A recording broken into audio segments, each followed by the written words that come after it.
when it comes to young artists, when, people will come up and go, well, what do I'll ask a young artist, well, why are you doing this? Why do you want to do it? If they say to me, it's because I want to be rich and famous, I tell them, don't do it. Yeah. Because to me, I started doing music because I love it. Mm-hmm. And when I started playing, I wasn't thinking about being rich and famous. Yeah, maybe a little bit because of the Beatles. We always wanted to be bigger than the Beatles. Well, that never did happen, never will happen probably. But you got to do it. I think a lot of people miss the reason why they get involved in something. Mm-hmm. You have to love it like a passion, and you have to work your ass off. Yeah. But you have to love the work. You have to love the difficulties, and to me, that's the biggest thing is you just got to love what you do and have a passion for it. And I think sometimes some artists miss that. Yeah. They're in it for the wrong reason. And usually people that end up doing that don't survive. Welcome to the Vocal Lab. I'm Sarah Ramsey, and this show aims to pull back the curtain on the entertainment industry, where veterans give up-and-coming artists some of the information they wish they'd had when they were just starting out. Sort of a music industry primer, if you will. Thanks for joining us on the Vocal Lab. This is actually part 2 of our interview. So if you haven't caught part 1 yet, head back to the episode right before this one and get all caught up, and then join us back here. We'll see you soon. We've talked a little bit about the Bill C-32 stuff. You've served on a lot of boards. Yes. So I'm going to list them out here. You served on the Vancouver Musicians Association, Local 145, which I believe is the American Federation of Musicians in BC, right? Pacific Music Industry Association as board member and president. Yeah, that was Music BC now.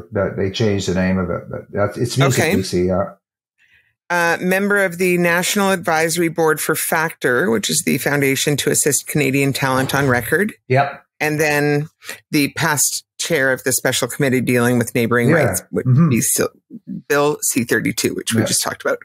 Do you want to talk about sort of the importance of being involved in steering the politics of the music community and the important pieces of those experiences for you? Yeah. Like I said, for me, it was a great education, and it also was to be involved to be able to help artists. And at the time, especially with the, on the Vancouver Musicians Association, there was Bert Harris, who was a brilliant lawyer. Unfortunately, he passed away at a young age, but we kind of really hit it off because he was involved with the BC government for the, rewriting basically the rights for artists in British Columbia. And, so to me, to be involved with helping further the rights of artists was always that was kind of the forefront of why I got involved in all of this stuff. Because there was, the horror stories of people getting ripped off, and sure, it still probably happens, but at least now there's a lot of information out there. And, like you have Music BC, great industry associations in every province, and that can facilitate and educate upcoming musicians. And even, you never stop learning. I mean, I'm always reading to see what they're trying to change next, like especially now with the streaming thing, they're trying to get that with this new bill that everybody's freaked out about. But really, this bill is actually good for us. A lot of people don't, on the political spectrum, people on the right have a tendency to not want to, they just don't like artists. It's like they think we should get a real job.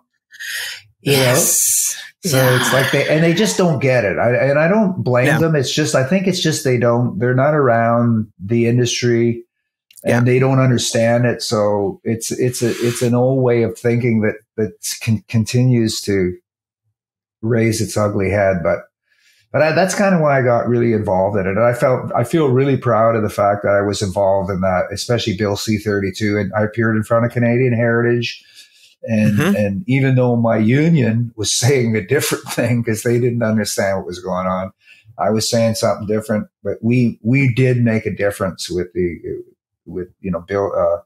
I think the committee with that was Bert Harris, myself, and Bill Henderson. We spent hours going through that act, making sure. I mean, Bill Henderson's another guy I've got so much respect for as not just an amazing singer and performer and songwriter, but he just had that love of. I mean, he did way more stuff than I could ever hope for to promote. He's been very politically active within music. No, I did and actually outside of music too. Yeah, of course, yeah. But I kind of did it for that period of time, and then when Dorota came to Vancouver, I wanted to spend time with my family again and stuff. So I kind of, that's fair.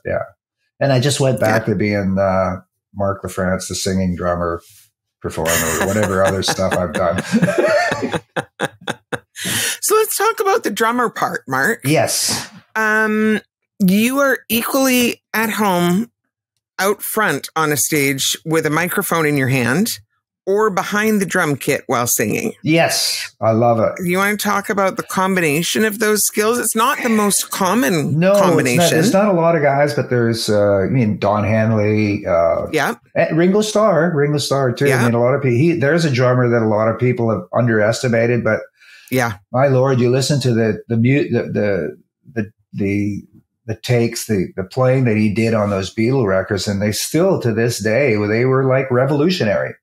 You know, guys like John Bonham and other drummers were able to take it to different levels because it was a different style. But talk about guys that know how to play to the song, and react to the song drumming wise. And I think the fact when you got the connection as a vocalist, you have a tendency, you're not going to start throwing fills all over the place to take away from the lead vocal, right? Although I will say, as a vocalist who in no way plays drums, but as a vocalist, I'm very aware when I play with players, all players, like all different instruments, but drums tend to be the most apparent when you play with a drummer who understands playing while listening to the vocalist and playing to support that rather than to overpower it. Yeah. And that's the thing and there is a feeling, I mean, if you're singing, for instance, when I'm playing an AC/DC song and singing it, there's this amazing sense of power because you got control of the beat and you got control of the melody. And it's you feel like a true narcissist there in this particular. But it's like, it's just a great, I love the physicalness. And you learn, obviously when I'm learning a song, it takes a while for me to get it right because for singing, I got to know where I'm going to put my breaths because when you're drumming, it's a cardio workout. So I just love it, but it's that connection of doing both and making sure you're playing the right thing to support. I guess that's why I've had the good fortune of being able to support so many different artists, along with my band Cease Desist, Mick Delavie and Brent Knudsen. We did a military gig with Sean Verow, which we backed up. Went to Latvia in November to support our troops. We have like 700 troops that are part of a NATO mission we flew all the way there, did a 90-minute show, hung out with the troops, and then came home. But I mean, to be able to support other artists, you got to know when to shut the fuck up. Because nobody wants somebody flashing behind them. You got to be able to learn how to lay it down so that they got the groove so that the singer can do their job. And I think that's having, I remember as a young musician, my dear friend, one of my best friends, Craig Troop, this is when I first started playing. We were driving along, and he says, he said to me, you're going to work forever. And I went, what? He said, you're a singing drummer. How many people do that? And, I didn't really think about it much till recent years, but it really has having that additional thing. And I did start doing them both at the same time because I had the high voice, and Jake Dappershanner was always him and Gordon on the other bass player. They just keep going up the neck. They were amazed at how high I could sing. So obviously when we did a song, I got to sing all the high parts. Right? So. Yeah. Yeah. And that speaks to a comment you made earlier about the fact that you put a lot of care into keeping your exercise. Yeah, absolutely. Like your physical fitness. Yes, that's always the term I was looking for. Yeah, my physical fitness has always been like a really important thing because I knew that being healthy that's the only way that I, especially at this ripe old age. Well, I don't think you could be a singing drummer without a pretty high level of cardio fitness. Yes, and I do. I'll go on at least once a week. I'll go on a stair climber for an hour. Yeah. So that's, and I walk a lot. I really a lot. And fortunately, Dorota and my wife, we're both into this. So it makes it very easy if you work together. And I didn't do any drugs and drink that. I hardly drink at all anymore just because it's not a very good thing it dries out your vocal cords, especially if I'm on the gig. I won't drink at all. Yeah. I can't drink on a gig either. Nobody likes a drummer that's the tempo that's wavering in time. No. It gets really, really fast, and then it gets really, really slow. Yeah. Like a yo-yo drummer. And does it feel different as a performer? Do you have a preference singing from behind the kit or being out front? Because I've seen you do both, and you look, to me, as an audience member, you look equally comfortable in both roles. Yeah, I do. I feel pretty comfortable doing both. I mean, I have a tendency to do way more drumming and singing just because of the nature of my work. But I do really love doing both. It's a great, I feel very fortunate that I'm still able to do it because there's, you look at, we're losing a lot of our, and even some of them are not capable of performing anymore. I think it's interesting. For instance, Phil Collins, who was an amazing drummer and singer, and he's, had that. I'm not sure if it was this, I've also been very, like I said, when I'm singing and drumming, I've always, and I know my crew always, they laugh at, it's got kind of a joke in the background thing that they look at me because I sit so straight, because I've always had my microphone in a certain position where I'm very conscious of so that's probably helped, because a lot of drummers end up slouching over their drums, Yep. And I've always been very conscious of being straight when I'm, singing, because you got, the mic's right here. And I never was big on the, people having the headset mic. You can't work it. If you're going to go if you're going to hit a full voice note, and you're, sometimes you got to be slightly off the mic. Yeah. Not too far, because those usually use a 58, the Beta 58, and you kind of, for them to work, you almost have to eat it all the time. But yeah.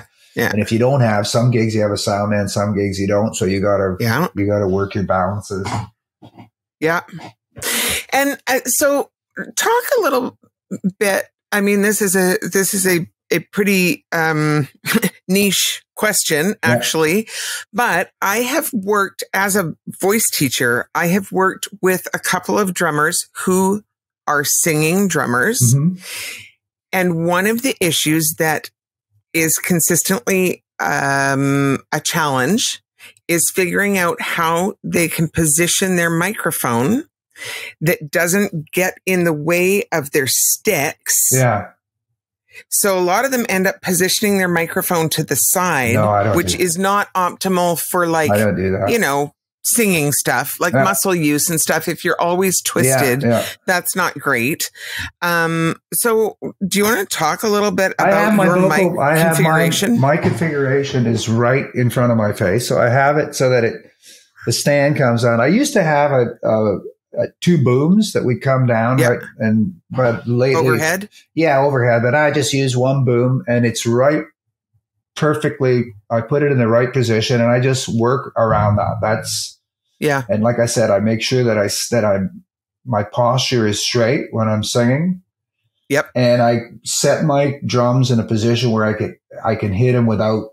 I don't have a lot of drums. I used to as a young musician. I had like now I have like a tenor tom, a floor tom, a hi-hat, very nominal kit. Yeah. I find if you have too many drums, you're going to play too much. Yep. If it's there to hit, you're going to hit it. So, but I don't know. I just like that. So I keep it's very important to have the microphone right in front. Yep. And you figure out, you learn how to, I've been doing this for so many years. You sort of, but that's the thing. You always have it positioned right. Now I can't sing like that. I could never. No, do that. I can't. I mean, singing twisted, for those who are listening and not seeing what Marc's doing, singing with your head twisted to the side is just, it's not optimal. No. For a consistent, this is the way I always sing. I do get after a performance, and I do have to do. That's why I do a lot of stretching all the time too, because you're holding your head at this position, and your body is moving around wherever the drums are. So your neck ends up being sort of stiff. Yeah, a little stiff, but I do get. I did this intramuscular stimulation, which works really good. Yeah. IMS dry needling. Oh, man. I get it all the time. Oh man, when they hit that lifesaver, especially like in the neck. That's my favorite. When they hit you back in that neck, it just boom, you feel that muscle release. Yep. Yeah. And I've seen you play, and it's not like you don't hit hard. No, I can hit pretty hard. But, you hit pretty hard. So that has always been the issue with the boom coming from the side for the drummers that I've worked with, is that on the upstroke of their hand, they're worried about hitting the boom. Yeah. But you know what? I had, back in the day when I was in Crowcuss, I played a little club called Rohan's. It was a legendary room. And this amazing drummer, Duras Maxwell, who played with, Powder Blues and with Jerry Doucette, he liked the fact that I was a singing drummer. So he actually took me aside and says, I noticed that when you're drumming, you're choking up on your stick too much. So the stick would be, and he says, so he showed me this technique of when you're, even to play a heavy hitter, you don't have to be going like way up in the air and smacking down. It's like cracking a bullwhip, right? So you can get power from your wrist without being overly dramatic. So that really helped a lot. He was such a character. He was one of my favorite drummers. Poor could that guy lay it down, and he had fills. I remember one time I'd replaced, he had left Jerry Doucette, and I was playing with Doucette, and he came to the cage, and he came up to me and he says, Marc, if I ever find out that you stop drumming and singing at the same time, I'm going to find you and I'm going to break your fucking legs.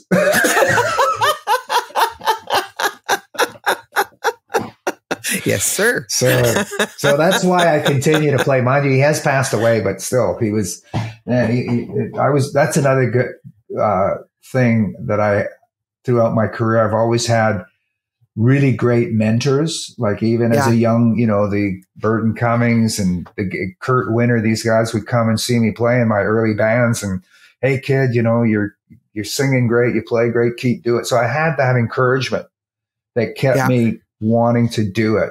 And that's an important thing too, to have your peers and people that have been successful acknowledge that give you that boost so that you can keep, because everybody needs to be encouraged to. Absolutely. Are there any, and you can talk about specifics or you can talk in generalities, but do you want to talk about the relationships that have really sort of helped you get from there to here? Absolutely. There's, well, first, obviously there was, Jake Dabashaner, and Glenn Leisinger, and then my later bands, Craig Troop and Rob Langdon. These were all older guys that I learned a lot about harmony and how to sing. And then when I was in Crowcuss, Bill Wallace was another guy who was brilliant, and Herman Froome, and just all these different guys that I play with. And then Paul Dean was, got me on the Loverboy stuff. Bob Rock was, all of these, Jim Valance and Bryan Adams. I mean, he was, working with him, and he hired me to sing. He was producing Carly Simon, and he got me to sing backgrounds on the cut that he was producing. And working with the Trooper. I ended up working with Trooper. They just got inducted into the Canadian Hall of Fame, and Ray sent me a little note the other day wanting my address. Apparently through default, because I played with him for a couple of years, I'm going to be in the Hall of Fame. It's amazing. Well, congratulations. The sneaky ways that you get into. I was telling Ray, it's funny because I think the only other award I got was with Music BC. I got the Volunteer Spirit Award. So I got the Volunteer Spirit Award and snuck in the Hall of Fame with Trooper. So, and Ray was surprised. He says, "You must have done something else." I says, "Well, you sing on all these records, but it's not like they're sending you gold albums or that kind of stuff, right?" So, even though but I mean, I don't care because I get the neighboring right, and you do get, people know you sang on it, so it certainly hasn't hurt my career. So, yeah, absolutely. But also, in the early days, working with your dad and your mom, there's so many people I could point out that helped me through. I mean, your mom singing in the studio was always such a pleasure because she was such a amazing, friendly person. And when I was going through difficult times with my ex, my ex, she was always there for me and stuff. So it was there's those kind of things too, on the more personal level, right? Yeah. I think the music community is viewed as, or the music business, I should say, is viewed as a very competitive business. And on some levels it is. Yeah, of course it is. But the interesting thing is that, like, in all of these interviews that I've been doing on this show, that's a piece that we often talk about. And almost without fail, everybody's story is about the supportive community that exists in the music community, and how collaborative it is. And that's their experience, not this cutthroat. I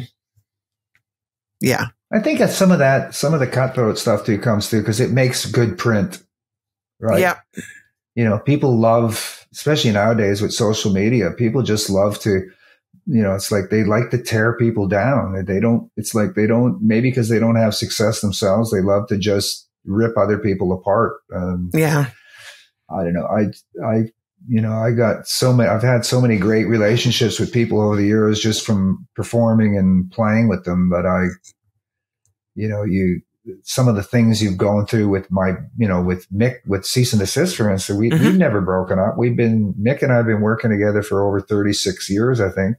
Brent, 34 years. And we played with a whole number of different artists at the same time. And it's been like, we're like brothers. It's, and, we've all gone through the divorces and unfortunate deaths and, all of that life, what life throws at you. It doesn't matter who you are. You get to a certain point in life.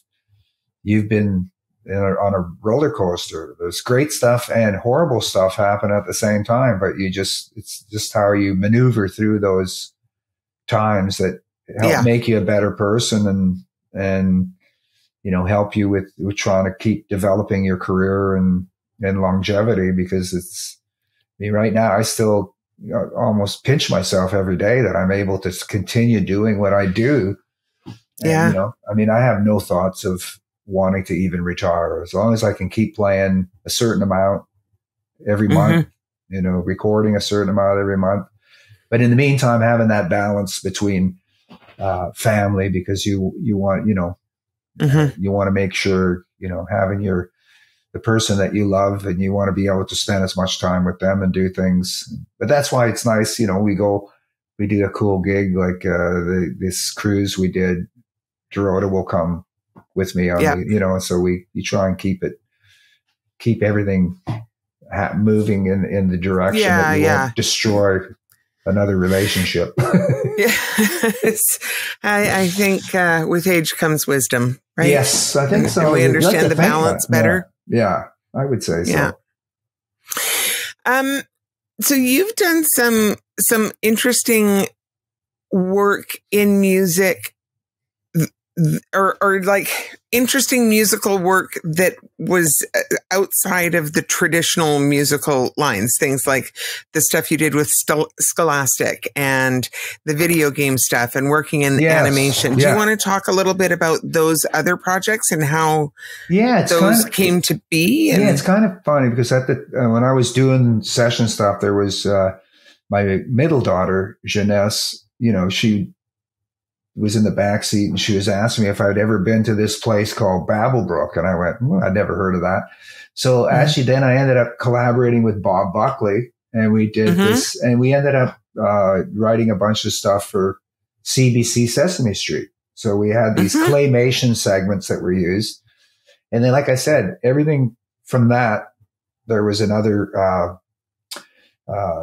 Cackleberries. They had seen the work that I'd done with that and went, oh, could you be our music supervisor and write, so I ended up getting that project, which did pretty well for a while. And then out of that, a friend of mine was selling Scholastic, like products to the schools. So he was, hooked me up with, Scholastic books to do this. So it just sort of, they all kind of, one came out of the other. So Scholastic books ended up being a very successful one because they'd send us like the poetry from professional poets, for kids and we did I think kindergarten to grade 7 or something like that. And there was some French stuff. So there was probably, like I said, there was well over 100 songs. So, and we did they were ended up being like 1.5 minute, 2 minute pieces. So we ended up all genres. We covered all genres. So it was very creative and fun, and that lasted for a bit. So they just kind of ended up, and then out of that, I ended up, because I was asked to write some articles that they still use. I still get a little bit of royalties from these articles that I've written. That I guess I was not very good at school, but apparently now I'm helping teach kids stuff. That's why I'm getting back at the system. I wrote a couple of articles for McGraw Hill, and so they all kind of, and it was all very creative, different, using a different part of your brain to do these things. So like you said, it was out of the box. So that's another thing I'd say with longevity is try to find different projects and stuff that will put you I always find it's good to sometimes get out of your comfort zone. Yeah. Like even doing this, I was kind of hesitant about doing this Eagles tribute because, everybody's, but Dorota again said, you should do this. And I work really hard, and we had to just finish like a sold out shows in Saskatchewan and Alberta, and we'll be doing some more. So it ends up being another little thing that plugs in. Okay, I'll do this for a bit. And then, boom, then you're in the studio singing for somebody. I just love bouncing around and doing different stuff. Yeah. I saw you put the promo up for that, and I got very excited. I'm a huge Eagles fan. It's such amazing music. Such amazing music. And I thought, years ago, we actually toyed with the idea, a couple of us toyed with the idea of doing it. It would have been obviously taking it in a slightly different direction, but doing an all-female Eagles absolutely. Tribute. Well, the great songs are great songs. They are. I love the music. And so I'm looking forward to when you play here so that we can come see it. we are playing April 2nd at the North Vancouver Centennial Theater. But back about just before I joined Bachman, one of my last trips, I'd go to Medem and shop licensing deals and stuff. Matter of fact, I'd actually got Josh a deal, remember, because I represent, but he was lucky enough, he ended up getting a better deal, so he went that way. But I knew he was super talented guy, but it was great. I actually got him, the company was interested in when I just shopped him that one time. Your dad had asked me if I'd do it, and I did. Yeah. And, but the last year I was in Medem, there was this promoter that I knew had a private showing. So Don Henley showed up in this small venue, only 100 people. And I knew I was right at the front of the stage, and I got to see him do an hour set. And he was amazing. His band was great. Yep. He had the same drummer as the Eagles. That's his drummer. He didn't say a word through the whole show, but he did. There's this pizza place that I've been going to called La Pizza, and it's the best pizza I've ever had in my life. That's the only thing he said at his show. He said, well, 20 years ago, I was here at the Eagles, and La Pizza, still the best pizza on the planet. And then the drummer ran down because I was at the front, and he gave me his 2 sticks, and the promoter was beside me, so I gave him one, and I got it up on my wall. And it's got, the Eagles. They won't be able to see it anyway, but anyway. Yeah. That's pretty cool. But it was such cool. To see the master. He didn't drum that night. He just sang, but boy, man, what a voice. No kidding. And the songs, his first song that he wrote was Desperado. Shut up. That was the first song he ever wrote? That's the first song he wrote. Ugh.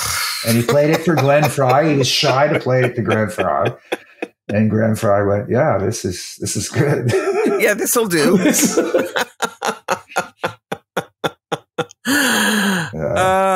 I'm very grateful that I actually did get to see them in concert one time. It was my parents it was the Hell Freezes Over tour. Yeah. I mean, it was quite a long time ago, but my parents went and saw them, and they were playing 2 nights in Vancouver, and they came home and they sent Josh and I bet. To the second night and said, you guys have to go see this. And, we had nosebleed seats, but it didn't matter. Yeah. And I'm so grateful that I got to see them live once, because they're probably my all-time favorite band. I'd have to say they're for me. The Beatles were always Beatles are the Beatles, but I'd have to say too, as far as they're to me are probably one of my favorite artists for sure. It's hard. I guess all of us. I have a favorite artist that changes every day, but it's it's all. So, is there anything that you often see sort of missed or misunderstood by artists? Well, I think when it comes to young artists, when people come up and go, well, what do you I'll ask a young artist, why are you doing this? Why do you want to do it? If they say to me, it's because I want to be rich and famous, I tell them, don't do it. Yeah. Because to me, I started doing music because I love it. Mm-hmm. And when I started playing, I wasn't thinking about being rich and famous. Yeah, maybe a little bit because of the Beatles. We always wanted to be bigger than the Beatles. Well, that never did happen, never will happen probably. But you got to do it. I think a lot of people miss the reason why they get involved in something. Mm-hmm. You have to love it like a passion, and you have to work your ass off. Yeah. But you have to love the work. You have to love the difficulties, and to me, that's the biggest thing is you just got to love what you do and have a passion for it. And I think sometimes some artists miss that. Yeah. You know, they're in it for the wrong reason. And usually people that end up doing that don't survive. So that would be kind of the biggest thing that I notice overall from being in the industry. You know, people I want to be rich and famous, and going, wow, that's the wrong reason. I've heard my brother say, I have always actually really appreciated the way he has phrased this. He said, if there's anything else that you can do, you should. Yeah.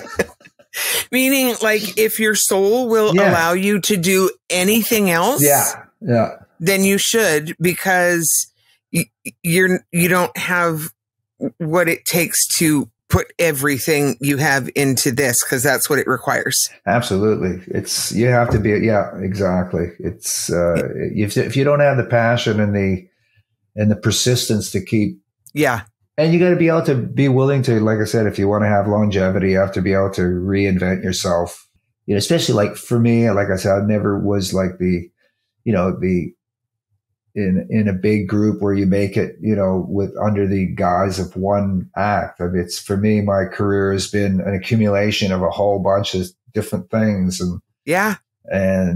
And I love the fact that it went that way, because, you know, probably at the young age, if I would have been in something that blew up too fast, I might have been a casualty, you know, back in that day. So you always get, and just having followed this path and meeting all the amazing people, and, you know, sometimes I do look back at stuff that I've done and I go, holy smokes, it's, you know, it really can overwhelm, you know, in a given second. If you think about it too much, you go, whoa, you know, what a great run. So, yeah.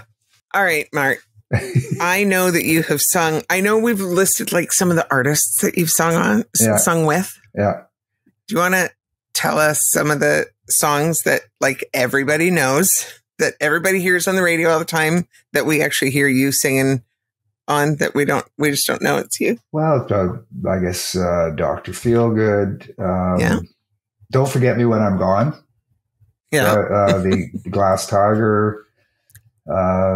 Sometimes I have to look to see what I've done because I can't remember.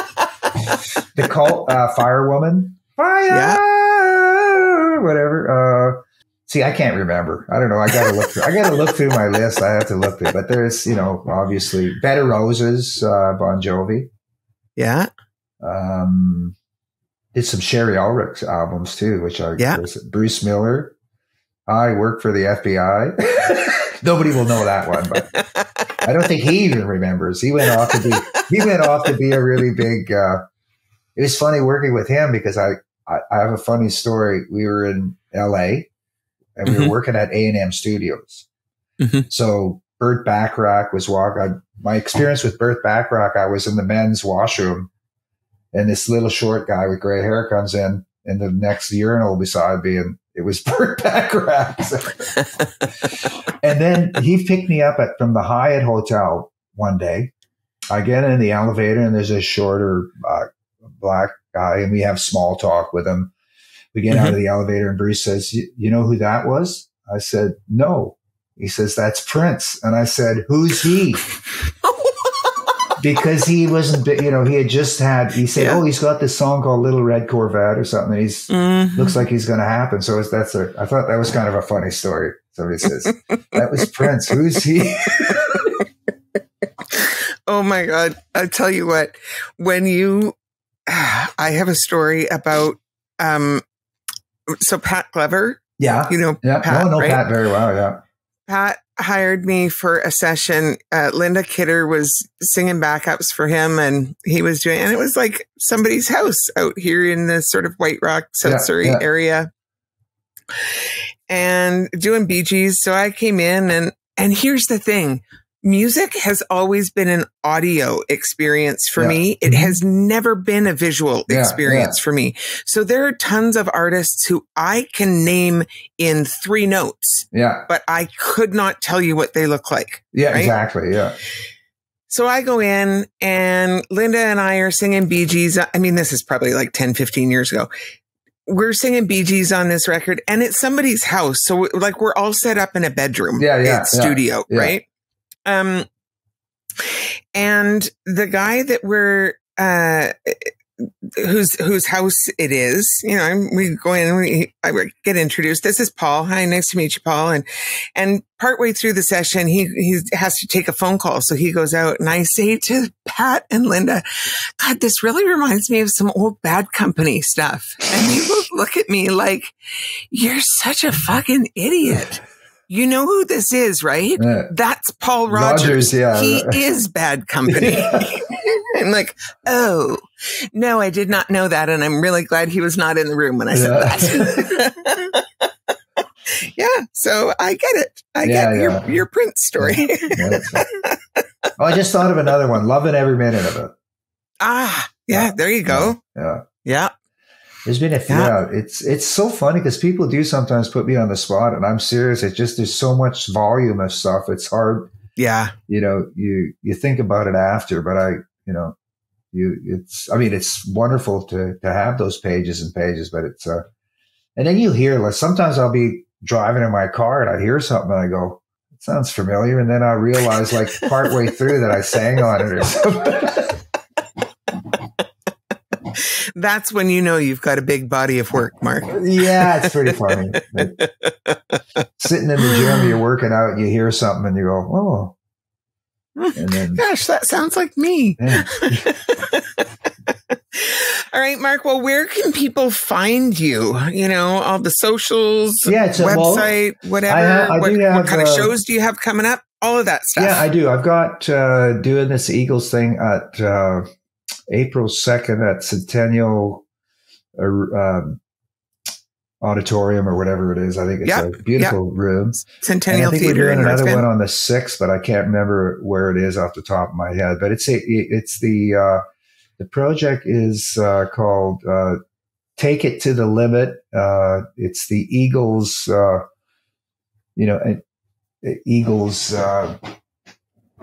the Ultimate Eagles band tribute? Or whatever. Yeah, so I should know the name. I should know the names of this stuff better. And then I do release a lot of stuff on my own label, which is Delinquent Records. So it's delinquentrecords.com. So you can hear a lot of the stuff that basically my whole catalog, stuff that I wrote with Peter Clark and Doug Edwards from the past and Bob Buckley. All that stuff is up there for your listening. Everything's on all the various platforms, and YouTube. Some of them have videos, and I continue to release stuff I'm going to release another Crowcuss. We're actually finally, after almost 40 years, we rewrote a song that we never released back in the day, and it's fully recorded. It's just got to be mixed. So I'll be releasing that on Delinquent Records. And I have another band I play in called Thunderbird. That is kind of a harder edge. And we have another song, just releasing a song at a time. Don't even bother doing albums anymore. It's kind of how music rolls these days, right? I love it because you do one song and each has its own charm. I mean, that was one of the amazing things about the Beatles, because they took, especially, after in the early days, they do a whole album at one time. But, when they really got into it, they'd get one song and they'd try and get a different drum sound from scratch, every one of them. And that's why they ended up, having such diverse music. So I kind of enjoy that aspect. You finish it, you put it out there, move on to the next one, and hopefully people listen to it. Or I still work on trying to get stuff licensed and stuff. So, it keeps me off the streets. What about social media? Where can people find you? Well, just on Facebook. If you got Mark, I don't know what just Google I'll me. Find it and put it in the show notes. Yeah, there's a bunch of Marc LaFrance, and I'm Instagram and Twitter. I haven't gone into the other Tickety Talks. No, the TikTok one quite yet.